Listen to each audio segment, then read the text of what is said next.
All right, welcome back. Glad you're with us. And let's talk about understanding and preparing for the internal and external national security threats. I want to start out with some video. Let's go to some video, because when we talk about national security threats, sadly, we have some folks that think this is overhyped, it's not that big of a deal. Well, I want to show you that it is indeed a big deal. This is a highly decorated General Hyten. Listen to what he said just this last month, October 2017, about the threat of an EMP.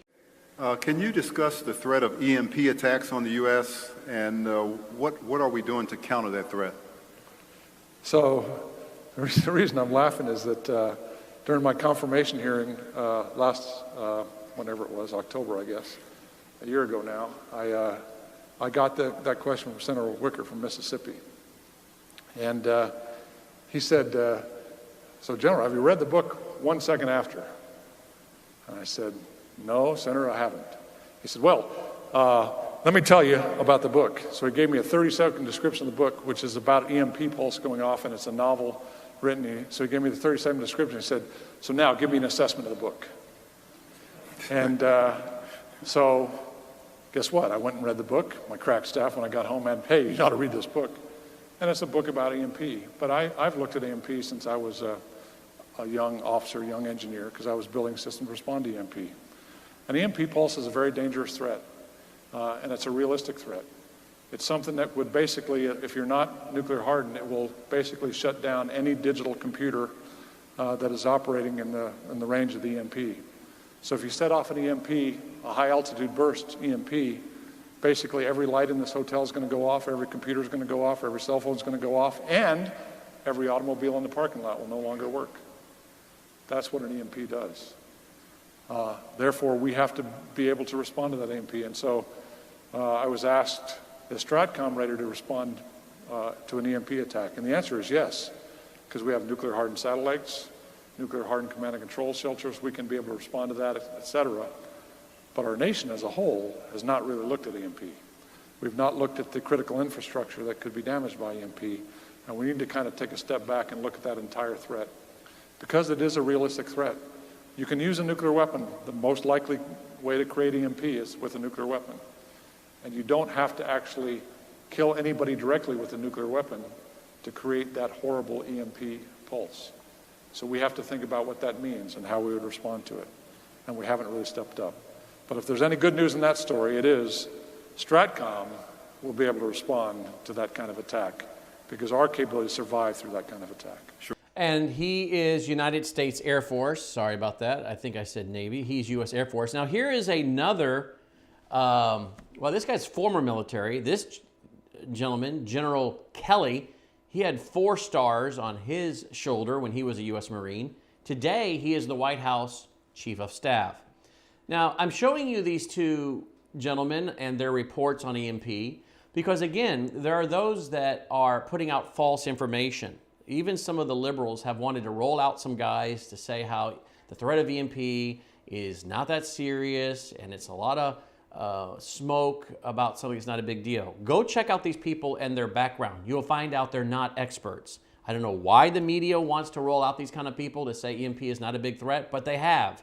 But when you hear someone say that, go find out what is their background. What is their level of expertise? Well, I think we just heard from one, right?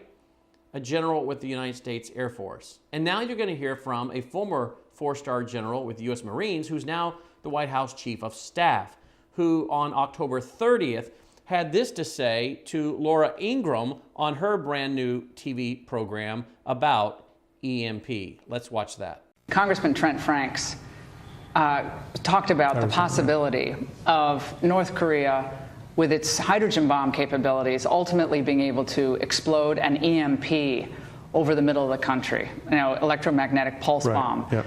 And you play that out, that could ultimately lead to the death of like 90% of the country. Cars don't work, computers don't work, nothing works without the computer any longer. What about that? I mean, that's a scenario that's, like Newt Gingrich wrote a novel about that, but that is the kind of thing that I think about keeping you up at night, because when I started reading about that, that really is terrifying. And that's why he cannot have a ICBM that can deliver a survivable nuclear device to the homeland. But they're coming close, Laura, and I just don't think they it kept you up at night. You said this was the issue that kept you up at night more than any other issue. Is it still? It certainly still is, because it's such a destabilizing. But So this is what is keeping him up at night, is the threat of an EMP. Now, not only do we have to worry about North Korea doing this, but we also have to worry about Iran. Iran, according to reports, and I was reporting this back on radio years ago, Iran has been practicing shooting an EMP off of a cargo ship for years. So they don't have to try to launch this from Iran or North Korea. They can put a missile on a cargo ship. In fact, if you go on YouTube, you can find where there are companies that will sell you missile launchers that are in cargo containers. There are cargo containers, and they will show you the demo of the cargo container. It opens up, pops a missile launching pad, and they can shoot off a missile. The air show is a unique opportunity to get the first-hand information of the standpoint of decision makers on conditions can have an impact on key issues of developing and selling aircraft and their weapons, as well as on cooperation between states. That provides participants with the most comprehensive understanding of the Russian aerospace industry's priorities and advances. That air show is the only place where one could see aircraft and weapon system prototypes, as well as experimental systems that can be shown abroad due to some other reasons.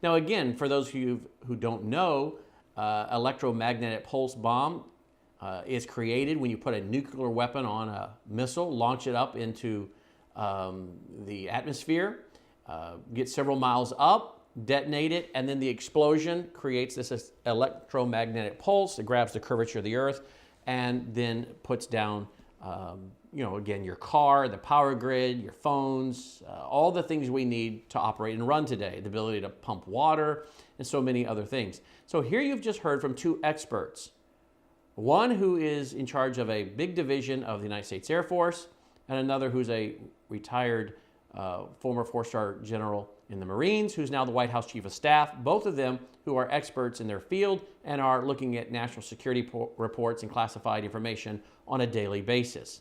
They're concerned. You heard John Kelly say it keeps him up at night because it's a big deal. Then we have two satellites that are circling the globe that North Korea has put up. Dr. Peter Pry, who is the Chief of Staff of the Congressional EMP Commission that stupidly Congress just closed down. Congress has just closed it down, the Electromagnetic Pulse Commission, right at the time that North Korea is admitting that they would like to strike the U.S. with an EMP. Congress closed it down. But Dr. Peter Pry is also an expert on nuclear weapons and reentry vehicles and many other things. Dr. Peter Pry, P-R-Y is his last name. Put it into YouTube. You'll find many videos by him. We offered him his own radio show a few weeks ago, and now we have the Pry Report by Dr. Pry each week at worldviewradio.com, worldviewradio.com. So again, these are the experts. Follow them. Watch what they're saying. Dr. Peter Pry has said he believes it's better than a 50% chance that the two North Korean satellites circling the globe that come over the U.S. many, many times a day, he says it's better than a 50% chance that one or both has a nuclear warhead on it. And if that is the case, they could carry out an EMP attack. But even if it doesn't, again, all they have to do is get a cargo ship and let something loose on a cargo ship in international waters, get it up above the U.S. Even if they don't get it to the center of the U.S., they just get it to the edge on the East Coast or the West Coast. That will bring that grid down. And again, the grids are connected. There are 3 grids, and that could create a cascading effect. But even if it just brought out the power on the West Coast or the East Coast, we know banking it would greatly be impacted on the East Coast. So here you have experts warning about this. Now, before we get into some headlines to show you more threats internally and externally, here is the FEMA director. The FEMA director is warning and is greatly, you can see that he's quite distressed about this, that the American people aren't waking up and they're not prepared because as the FEMA director, he knows the cavalry will not be coming to rescue your family. They can't. They don't have the ability to help millions of people. I do know that the government has stored up MREs, meals ready to eat, and freeze-dried food. Supposedly New York has enough. New York has enough for 3 days. But what are you going to do after 3 days with just-in-time inventory and the grocery stores go bare? If their power is out, trucks aren't running, how are you going to get resupplied? And government officials are saying, whether it's the different government divisions that are putting out brochures. You saw Jason Pratt last night show a brochure by the U.S. Navy saying this is what Navy families need to do. All the divisions of the military are doing that. You go onto the Department of Homeland Security's website. They will tell you this is how your family should prepare. You go onto the FEMA website. They will tell you this is how your family should prepare. Current and former government officials are saying the cavalry will not be showing up in a huge, massive attack. They won't have the resources to do it and respond. Individual families are going to have to get prepared. Listen to these comments by the current FEMA director, and what he's saying is we better have a culture of preparedness in the country, and we don't. Very interesting clip by the FEMA director. The first one is him out in front of the White House just a few weeks ago. So these are brand new clips. Watch this. I think the last 35 days or so have been a gut check for Americans that we do not have a true culture of preparedness in this country. And we got a lot of work to do, whether it's in education and being ready. It's not just saying, hey, have 3 days worth of supplies ready to go. It's greater than that. It's also having the finances and the savings to be able to overcome simple emergencies. We have to hit the reset button and create a true culture of preparedness, starting at a very young age and filtering all the way up. All right, and here is another comment. I think this is with CBS. CBS is interviewing him. I want you to hear his comments again. These are all just from last month. So what concerns you most as you sit here battling 2 hurricanes and another one on deck?